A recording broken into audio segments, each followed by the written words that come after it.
kumpwekesha Allah subhanahu wa ta'ala, kumrendre Allah subhanahu wa ta'ala kwamba yeye yuko unique, at-tauhid. Hii ndio itakuwa sujet. Tunamuomba Allah subhanahu wa ta'ala atuwezeshe ili tuizungumzie sujet muhimu. Hii ndio yenyewe asasu dini, bazi ya dini yetu. Ndio hii sujet ambayo tunatafuta tuizungumzie kwa siku ya leo. Wewe hautokuwa na imani, na Uislamu wako hautokuwa sawa kama tauhidi yako itakuwa haiko sawa. Kama kumpwekesha kwako Mwenyezi Mungu hakutokuwa sawa, basi elewa kwamba wewe hautokuwa na imani, wala Uislamu wako hautokuwa Uislamu wa sawa. Kwa ni sujet muhimu sana. Ni sujet muhimu ambayo naomba airuni adhana qulubikum. Naomba kila mmoja aniazimishe masikio ya nafsi yake. Kabla mjanisikiliza kwa masikio ya mwili, nisikilizeni kwa masikio ya nafsi zetu. At-tauhid. Tauhid ni nini? Tauhid ni nini? Au kabla ku developer sujet, mapoint ambayo tutaizungumzia mwi sujet ya tauhid ni nini? Mapoint ambayo tutazungumzia, jambo la kwanza nitaanza na definition ya tauhid. Tauhid ni nini? Pour que kila mmoja akuwe na idée claire, tauhid ambayo tunazungumzia ni nini? Hilo itakuwa point yetu ya kwanza. Point yetu ya pili, mapreuve ambayo inaonyesha kwamba Mwenyezi Mungu Subhanahu wa Ta'ala yuko ni yeye peke yake. Mapreuve. Hilo itakuwa point yetu ya pili. Na point yetu ya tatu ambayo tutazungumzia kwa mimi na wewe Islam, ambao hatuhitajie tena mapreuve ya kuprouve umoja wake Mwenyezi Mungu Subhanahu wa Ta'ala. Eske tunaivalorize hii tauhid katika nafsi yetu? Eske hii tauhid iko na preference katika nafsi zetu? Kisha après pale tutafanya conclusion. Tuishi vipi selon demande ya tauhid? Tuishi vipi selon demande ya tauhid? Hiyo itakuwa conclusion yetu na tutasimamia kwa pale insha Allah. Nikianza moja kwa moja, tauhid ni nini? Tauhid huwa ifradullah bil ibada ma i'tiqadi wahdatihi dhatan wa sifatin wa af'ala. Tauhid, la ilaha illa Allah, la ilaha illa Allah. Tauhid ni kumhusisha Mungu tu na ibada. Yaani unapofanya ibada uifanye juu ya Mungu peke yake. Kwa hiyo kumhusisha Mungu tu na ibada, na vile vile ma i'tiqadi wahdatihi, na vile vile kukua kwamba Mungu yuko unique. Umhusishe Mungu tu na ibada. Unapofanya ibada, unapoomba, muombe Allah peke yake. Unapoomba msaada umuombe kwa Allah Subhanahu wa Ta'ala. Unapokuwa umtegemee Allah Subhanahu wa Ta'ala. Hii yote ndio ibada. Hizi zote hizi uzifanye tu kwa Mwenyezi Mungu, kwa kumuomba Allah Subhanahu wa Ta'ala. Kwa hiyo kumuhusisha Mungu tu na ibada, na vile vile ma i'tiqadi wahdatihi, na vile vile kukua ya kwamba Mungu yuko unique dhatan, kukua kwamba Mungu yuko unique, yeye Mwenyezi Mungu yuko unique. Wasifatin, na vile vile kukua ya kwamba maatribi ya Mwenyezi Mungu, Mungu yuko unique katika maatribi yake. Wa af'alan, na kukua ya kwamba Mwenyezi Mungu yuko unique katika maevre yake. Hii ndio inaitwa tauhid. Kukua kwamba Mungu yuko unique. la shabiha lahu, hafanani na yoyote Mwenyezi Mungu Subhanahu wa Ta'ala. Kukubali ya kwamba Mwenyezi Mungu yuko unique katika maattribute yake. Yeye Mwenyezi Mungu la kasima lahu, yeye Mwenyezi Mungu ni huruma. Huruma wake hana na yule ambaye wanafanana katika huruma. Yeye Mwenyezi Mungu ni mpole, hana na yule ambaye wanafanana na yeye katika upole. Ni wangapi wanamuasi Allah Subhanahu wa Ta'ala usiku na mchana, lakini Mungu anawapatia chance, labda watarudi, labda watarudi. Mungu ni mpole kiasi gani? Kwa hiyo Mwenyezi Mungu Subhanahu wa Ta'ala katika maattribute yake hana na yule ambaye wanafanana naye katika maattribute. Mwenyezi Mungu Subhanahu wa Ta'ala katika maattribute yake yeye ni mwingi wa kusamehe. Utamkosea leo, unatubu anasamehe. Unamkosea tena, unatubu anasamehe. Unamkosea tena, unatubu anasamehe. Ni nani kama Allah Subhanahu wa Ta'ala? Kwa hiyo kumuhusisha Mungu peke yake na ibada, na vile vile kukubali ya kwamba Mungu yeye yuko unique. Yeye Mungu yuko unique katika dhati yake, katika maattribute yake, yani sifa zake, na katika maevre yake. Mwenyezi Mungu yuko unique. Mungu yuko unique katika maevre yake. La sharika lahu, hana na partenaire wake yeye Allah Subhanahu wa Ta'ala. Haitaji partenaire Allah Subhanahu wa Ta'ala. Alipoumba Mungu hana na partenaire. Alipokuwa akiplanifie mambo ya hii dunia hana na partenaire. Anapokuwa akiruzuku Mwenyezi Mungu hana partenaire. Anapokuwa akiwapatia watu uhai hana partenaire. Anapokuwa akichukua uhai hana mshirika. Mwenyezi Mungu anapokuwa akikupa manufaa na faida katika maisha yako hana partenaire. Haitaji sharik, haitaji partenaire Allah Subhanahu wa Ta'ala. Kwa nini? Kwa sababu inma amruhu idha arada shay'an an yaqula lahu kun fayakun. Mungu akitaka kitu, hakuna kitu kizito kwake mpaka ahitajie partenaire. Mungu akitaka kitu huwa anasema tu kuwa, na kitu kinakuja mu existence. Kwa hiyo hii ndio tauhid. Nafikiri idea ishakuwa clear. Kumuhusisha Mwenyezi Mungu Subhanahu wa Ta'ala yeye peke yake katika ibada. Kwa sababu angalia, ikiwa kama aliyeumba ni yeye peke yake Mungu, ikiwa kama mwenye kuplanifie hii dunia ni yeye peke yake Mwenyezi Mungu, ikiwa kama mwenye kuruzuku binadamu, samaki, wanyama na viumbe vyote, ikiwa mwenye kuwaruzuku ni Mungu peke yake, c'est-à-dire ni yeye peke yake ndio anamerite kuabudiwa. C'est-à-dire yeye peke yake ndio inabidi tumuhusishe kwa ibada. Hii ndio tauhid.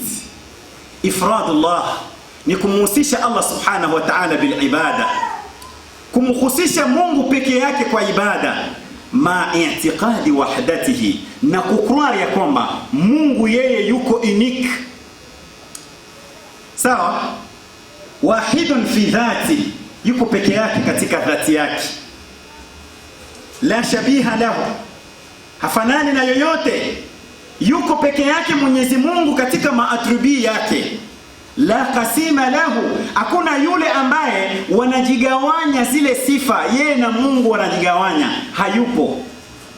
Wahidun fi af'alihi, na yuko unique Allah Subhanahu wa Ta'ala katika maevre yake. La sharika lahu, hana na partenaire Allah Subhanahu wa Ta'ala, hana na associé yeye Allah Subhanahu wa Ta'ala. Kwa nini? Kwa sababu hakuna cha kumshinda yeye. Inma amruhu idha arada shay'an an yaqula lahu kun fayakun.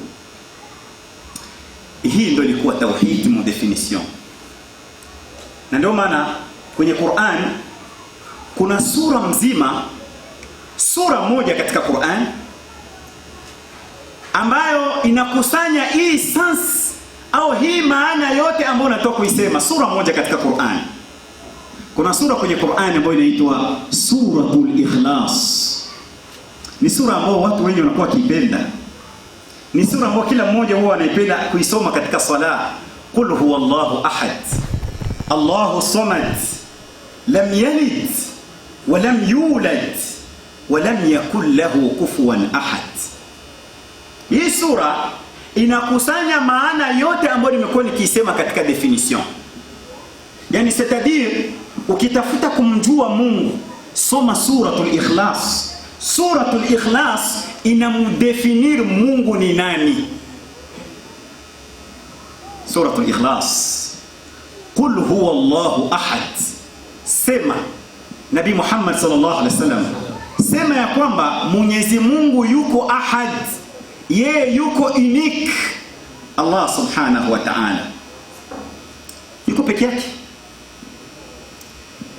Na peut-être unaweza kukutana na wenzako, baitidia, wanafunzi wenzako au majirani ambao sio Waislamu, anaweza kukwambia hebu ni prouver logiquement comment expliquer Mungu iko unique. Pourquoi est-ce que badé? Pourquoi est-ce que wa trois? Pourquoi est-ce que wa trois kama vile wa Kristo wanavyosema? Nyinyi Waislamu ni prouver, unaweza kukutana na mwenzako. Ni étudiant parce que ku campus huko concept ya kuachana, ma croyance ya kuachana.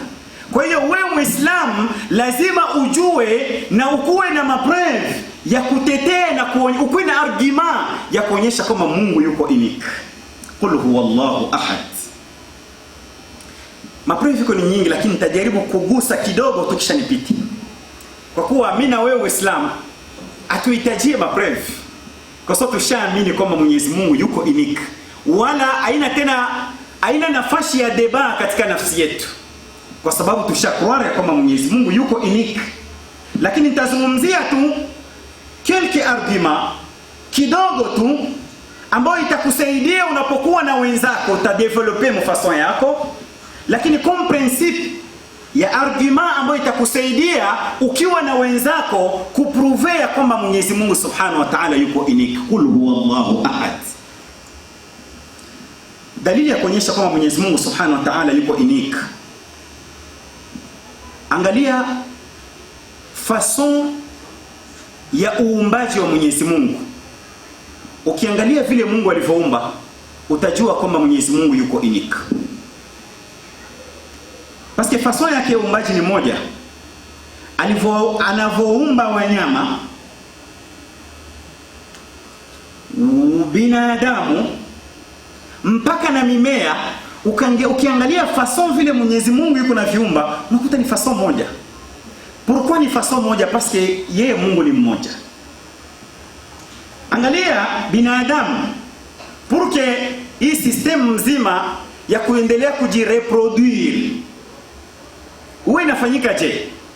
Huwa ni maji yanatoka kwa mwanamume yanaingia katika tumbo ya mwanamke, basi mtoto ndo anazaliwa.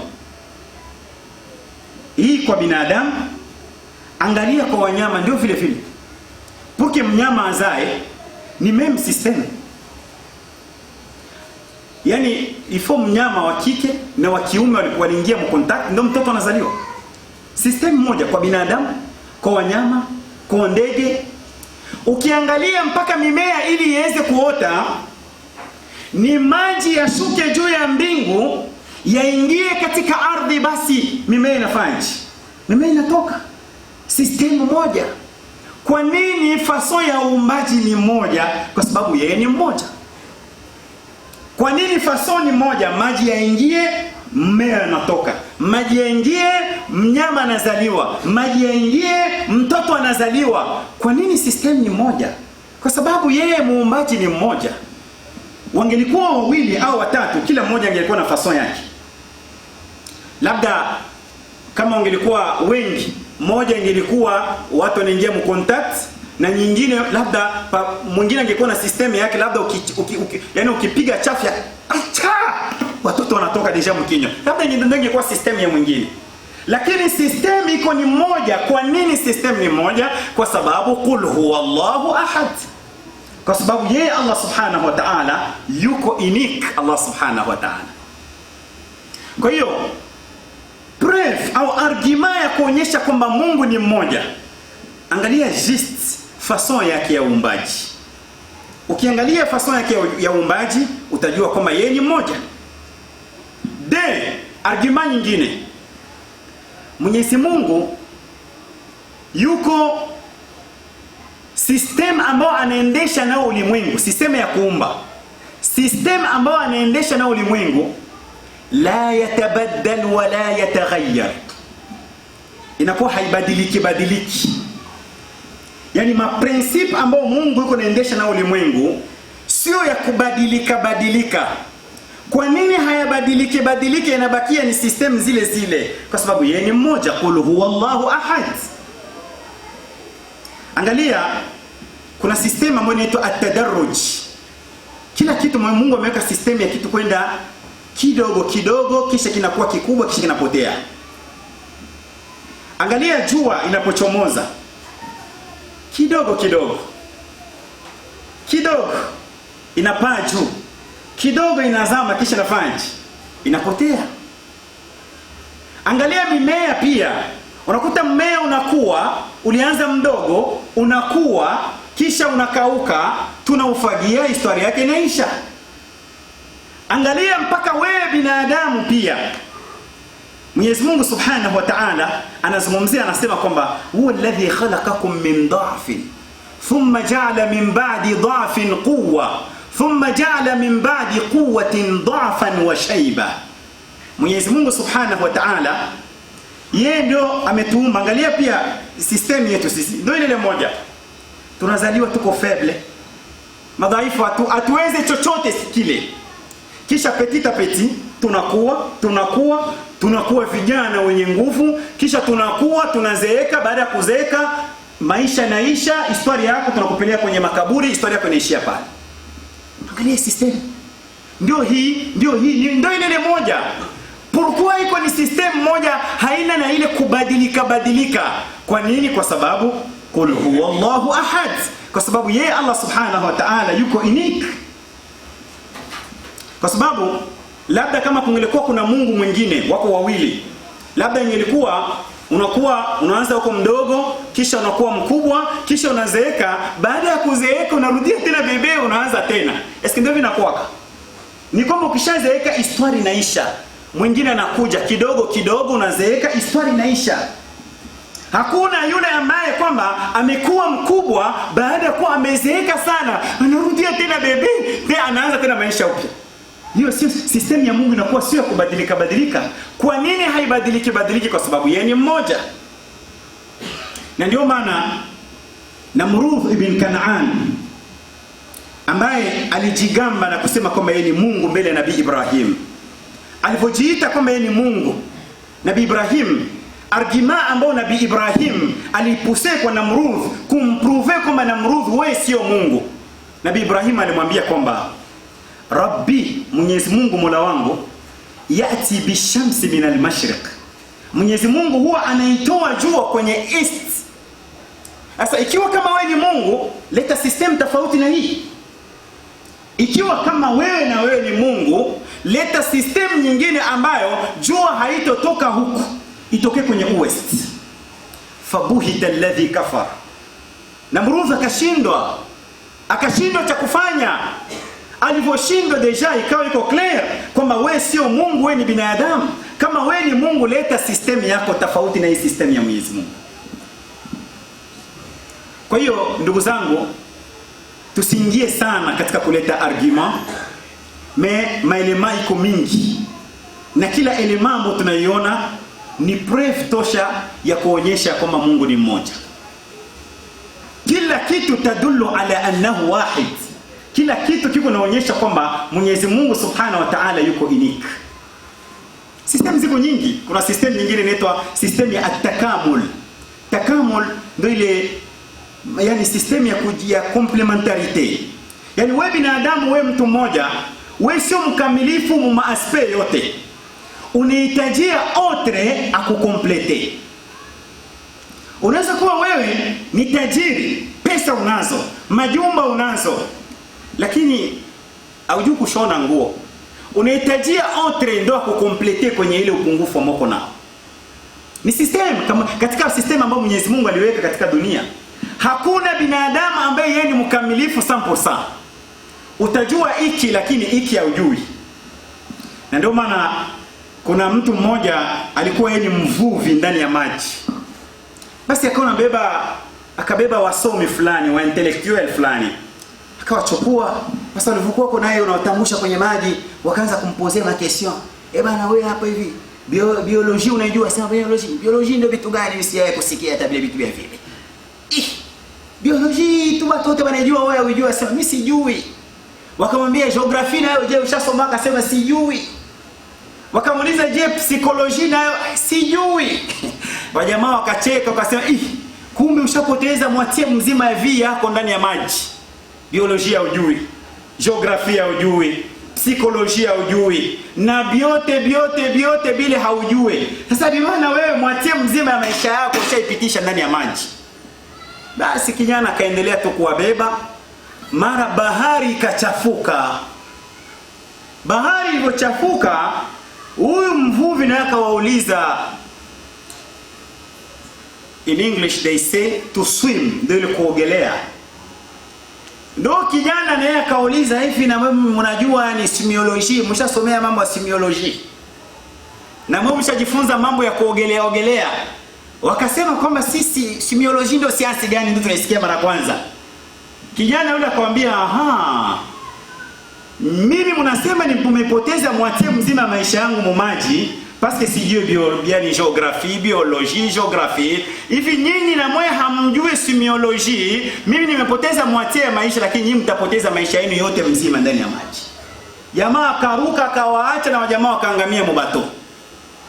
Ni just kukuonesha kwamba unaweza kuwa unajua dishes, lakini kuna kitu kimoja kinakueshape. Unahitajia autre ndio kukomplete katika ile kitu. Ni system, katika system ambazo Mwenyezi Mungu Subhanahu wa Ta'ala ameziweka katika ardhi. Na ndio maana tukiangalia hii yote ni system. Nani ambaye aliweka hii system ya hivi? Kwa nini mtu asijitosheleze? Kwa nini nani kaweka system kama hii? Ni Allah Subhanahu wa Ta'ala. Na ndio maana Allah Subhanahu wa Ta'ala anatuambia katika Qur'an, anasema ya ayuhan nas antumul fuqara'u ila Allah. Enyi watu, hakika nyinyi nyote muko munahitajia kwa Mwenyezi Mungu. Wallahu huwal ghaniyul hamid.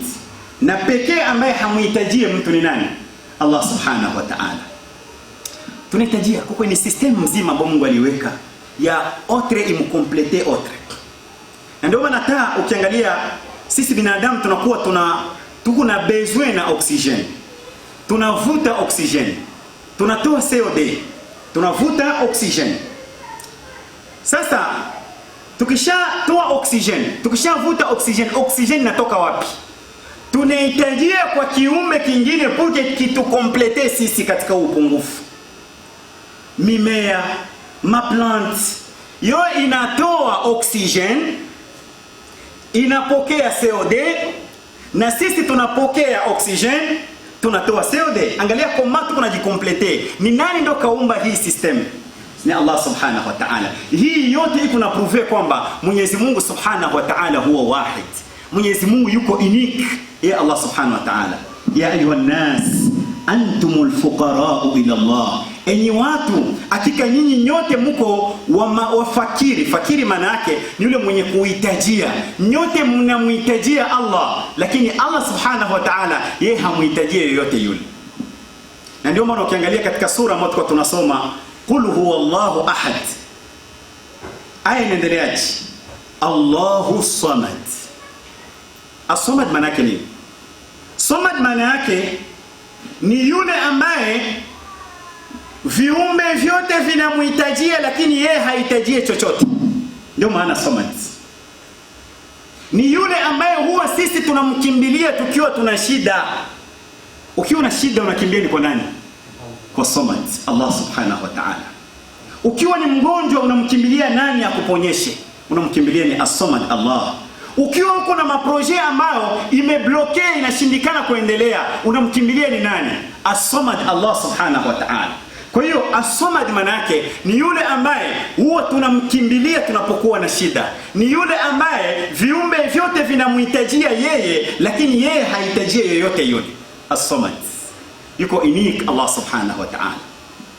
Kwa hiyo jusque là ilikuwa ni quelques arguments, na utadevelope sasa muma exemple ya kuachana, na yale yote utakao develope ni juste kufikisha kwenye resultat moja kwamba Allahu ahad, Mwenyezi Mungu yuko unique ya Allah subhanahu wa ta'ala. Hii ilikuwa ni katika kujisaidia. Utakutana na wenzako kwa campus, utakutana na wenzako kwa masomo, utakuwa na majirani wenzako, lazima ukuwe na idea, ukuwe na maargument kidogo logique ambayo unaweza kuipresenter kwa mtu ya kuonyesha kwamba Allahu ahad, Mwenyezi Mungu subhanahu wa ta'ala yuko unique ya Allah subhanahu wa ta'ala. Hebu tufanye ukumbusho sasa kwa mimi na wewe ambao ni Waislamu, mimi na wewe ambao hatuhitaji argument, kwa sababu tunamjua Allah subhanahu wa ta'ala. Hatuhitaji kwamba il faut argument fulani, parce que tuko déjà convaincu kwamba Allahu ahad, Mwenyezi Mungu yuko unique. Kwa hiyo tujikumbushe mimi na wewe, hivi hii qul huwallahu ahad ipo ndani ya nafsi yetu? Hii la ilaha illa Allah, hakuna mwenye kustahiki kuabudiwa ni peke yake Allah, eske hii Allah ahad eske ipo katika nafsi yetu? Eske tunaipa valeur katika maisha yetu? Kwa sababu hii kalima la ilaha illa Allah, kalimatu tauhid, Bwana Mtume Muhammad sallallahu alaihi wasallam anazungumza, anasema afdalu dhikri, dhikri bora, meilleur dhikri kuliko dhikri zote ni mtu kusema la ilaha illa Allah, la ilaha illa Allah, la ilaha illa Allah. Eske hii la ilaha illa Allah inaokipe fashi kubwa sana katika nafsi yetu? La ilaha illa Allah ni kalima moja ya valeur sana. Kalimatu tauhid ina valeur kubwa sana. Unaambiwa kwamba ikifikia kwenye sakaratul maut, unataka ufariki utoke katika dunia, ukiprononce la ilaha illa Allah, Mtume Muhammad sallallahu alaihi wasallam anakukonfirmia, anasema utaingia peponi. Usiwe na wasiwasi, ukisema la ilaha illa Allah kisha unafariki, Mtume anakonfirmia, anasema utaenda ni peponi. Imagine kalimatu tauhid ina valeur kiasi gani? Eske mimi na wewe Islam tunaiconsidere kama iko na valeur katika maisha yetu? Kwa sababu watu wengine ni waongo. Huku watu wengine unamsikia anasema la ilaha illa Allah, la ilaha illa Allah Muhammadur Rasulullah, lakini muongo. Unaweza kumsikia hata ndani ya swala yuko nasema iyyaka na'budu, wewe tu mmoja ahad, wewe tu peke yako ndio tunakuabudu, na wewe tu ndio tunakuomba msaada, lakini ni muongo.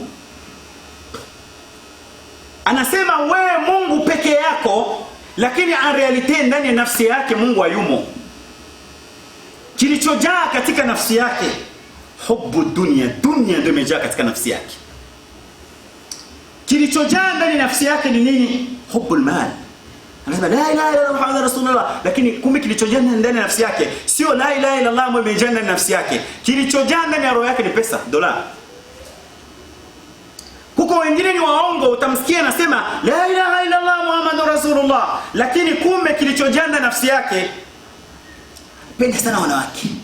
Anasema la ilaha illa Allah, lakini laiti kama zile rose zingekuwa zinafunguliwa, watu wangeona huyu ndio anasema la ilaha illa, angalia vile bana mke amejaa ndani ya roho yake, leo unasema la ilaha illa Allah. Kwa kuko wengine wanasema la ilaha illa Allah, lakini ile la ilaha illa Allah sio preference katika maisha yao. Hawaipe valeur la ilaha illa Allah katika maisha yao. Hawaione kwamba ni mo ambao iko na valeur sana. Angalia wenzetu masahaba ridwanullahi ta'ala alayhim ajma'in. Mwangalie Bilal radiyallahu ta'ala anhu, ambaye alikuwa kujisakrifie maisha yake kwa sababu ya la ilaha illa Allah. Alikuwa anawekwa Bilal aliposilimu, alipoisema la ilaha illa Allah, alikuwa akiwekwa yani mudesert ya pale Makka, na temperature ilikuwa ni ya juu sana. Temperature kule Makka iko nafika mpaka 50 degree. Yani unaweza kutembea na maji ya baridi, après quelques minutes maji inakuwa moto. Sasa imagine Bilal walikuwa wakimchukua, wanamtandika mudesert, wanamwekea jiwe juu, anachapwa na fimbo, eko naambiwa amkufuru la ilaha illa Allah, lakini katika kinywa chake mnatoka ni ahad. Ahad, ahad, yuko unique Allah subhanahu wa ta'ala. Angalia watu ambao matatizo kidogo tu, matatizo kidogo tu unakuta shehe.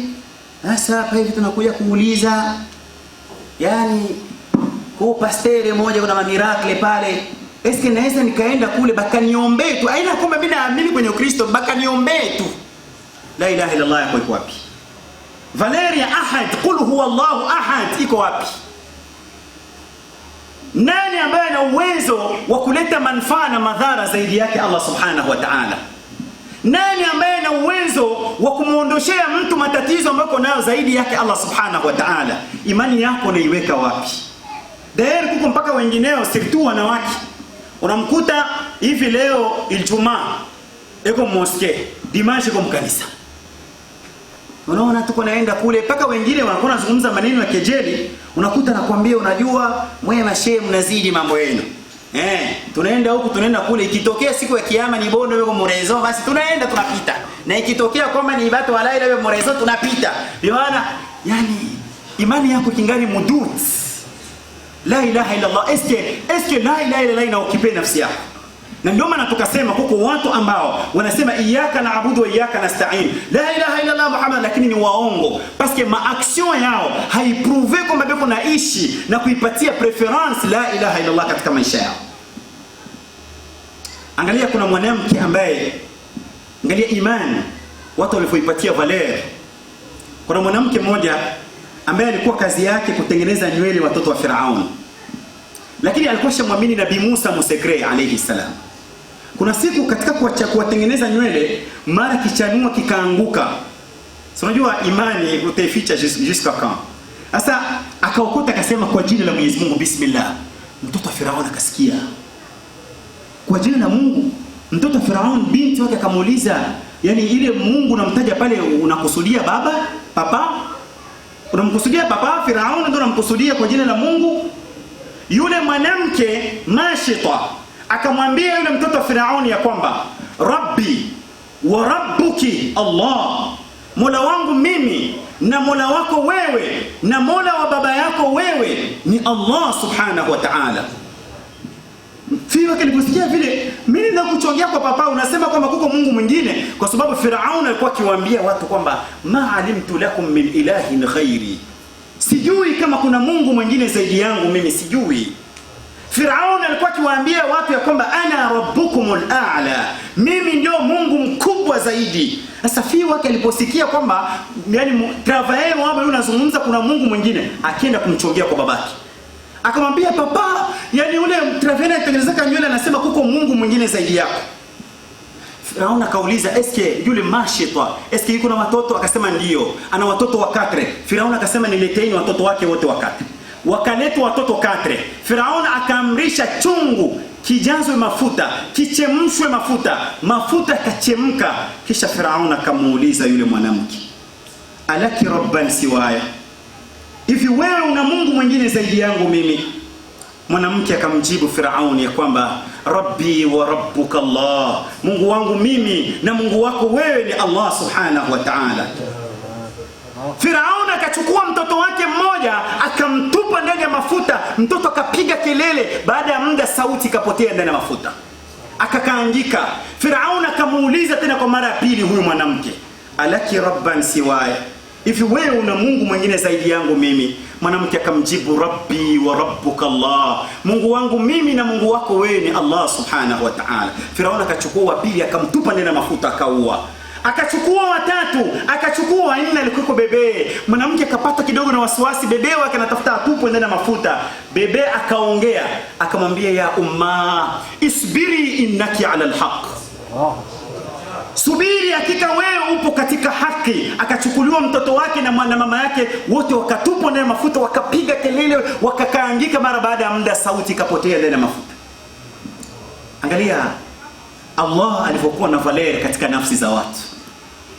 Angalia vile watu walivyokuwa preference ilikuwa ni Allah, wako pre mpaka maisha yao itoke kwa sababu yake Allah subhanahu wa ta'ala. Lakini Firaun alipomuua mwanamke, eske historia ilishia pale? Eske umeua, umeadhibu ni hiki kiwiliwili, lakini eske historia inaishia pale? umemaliza ni huu mwili, lakini eske historia inaishia pale? Nabii Muhammad sallallahu alaihi wasallam alivyoenda kwenye Isra na Mi'raj, alipita sehemu akasikia harufu nzuri sana, akamuuliza Jibril, ya Jibril, hii sauti harufu nzuri inatoka wapi, ni ya nani? Mtume Jibril akamwambia kwamba hii ndio sehemu ambayo alikuwa amechomwa yule mashita, yule mwanamke ambaye alikuwa akitumika kwa Firaun na watoto wake wote wakati. Hii ndio sehemu ambayo alikuwa amemaliza vilu vyao, lakini Mungu anabakisha kukuonyesha Valeria la ilaha illa Allah.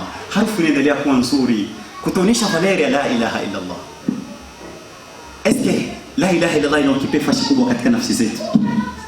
La ilaha illa Allah. Angalia siku ya kiyama, mnajua ile historia yule jamaa ambaye atakayekuja, madhambi mengi, maregistra ambayo inaandika madhambi yake ilikuwa ni nyingi sana, lakini atakapoletwa atawekwa mbele ya Mwenyezi Mungu. Mwenyezi Mungu atamuuliza, eske malaika wangu wamekudhulumu, wamekuandikia vitu vingine ambavyo hukufanya? Atasema la ya Rabbi, haya yote ambayo kwenye vitabu ni maasi ambayo nimekometre mimi. Ataulizwa kwamba eske uko na excuse yoyote ambayo unaweza kuipresenter leo? Atasema la ya Rabbi. Kisha Mwenyezi Mungu atamwambia kwamba kuna akiba ambayo tumekuwekea. Kuna siku ulivyokuwa katika dunia unawahi kusema la ilaha illa Allah, kwa hiyo itatolewa kakati, ndani ya kile kakati atakuwa ameandika la ilaha illa Allah.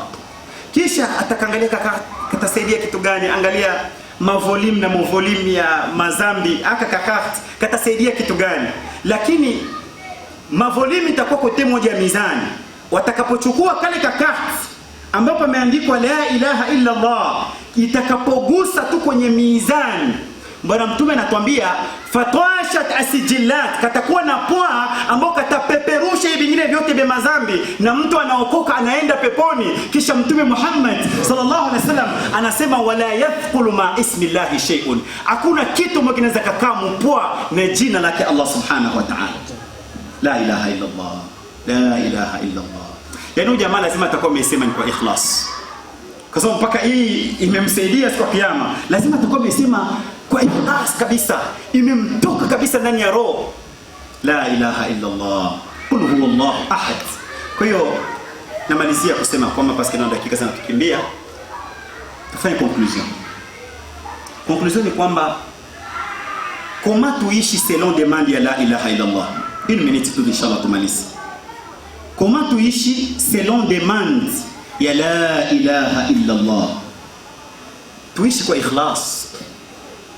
Yani ishi maisha yako yote, kula, vaa, tafuta kazi, tafuta pesa, jenga majumba, nunua magari, yani fanya maisha kama kawaida, lakini objectif yako derrière haya yote, objectif iko ni moja, kutafuta radhi yake Allah subhanahu wa ta'ala. Hii ukiishi hivyo, elewa kwamba unaishi selon demande ya la ilaha illa Allah. Usitafute temwe katika maaction yako, isipokuwa temwe ambaye awe naangalia maaction yako kwa ni nani? Ni Allah subhanahu wa ta'ala. Hapana leo vile watu tunavyokuwa tukifanya, wanatafuta kutoa, maskini iko pale, wanatafuta kumsaidia kidogo, lazima temwanyaji baki, ndio unampatia sadaka na uko na bamba kidogo ili temwanyaji ibaki. Tusitafute temwanyaji ya maselfie. Fanya juu ya kutatemwa wako, temwe wa maaction yako kwa ni nani? Ni Allah subhanahu wa ta'ala. Leo inakuwa mpaka mtu yuko mdanger, unaya kumsauver, unakuta mtu avaa kumsauver, nipe mkono, eko naweka ile aonekane kwamba nilimsaidia, ni mimi ndo nilimsaidia. Maaction yako yote tafuta temwe ako ni mmoja tu, Allah subhanahu wa ta'ala. Ukiishi hivyo, elewa kama utakuwa unaishi selon ma demande ya la ilaha illa Allah. Aqulu qawli hadha wa astaghfirullah al-azim li wa lakum.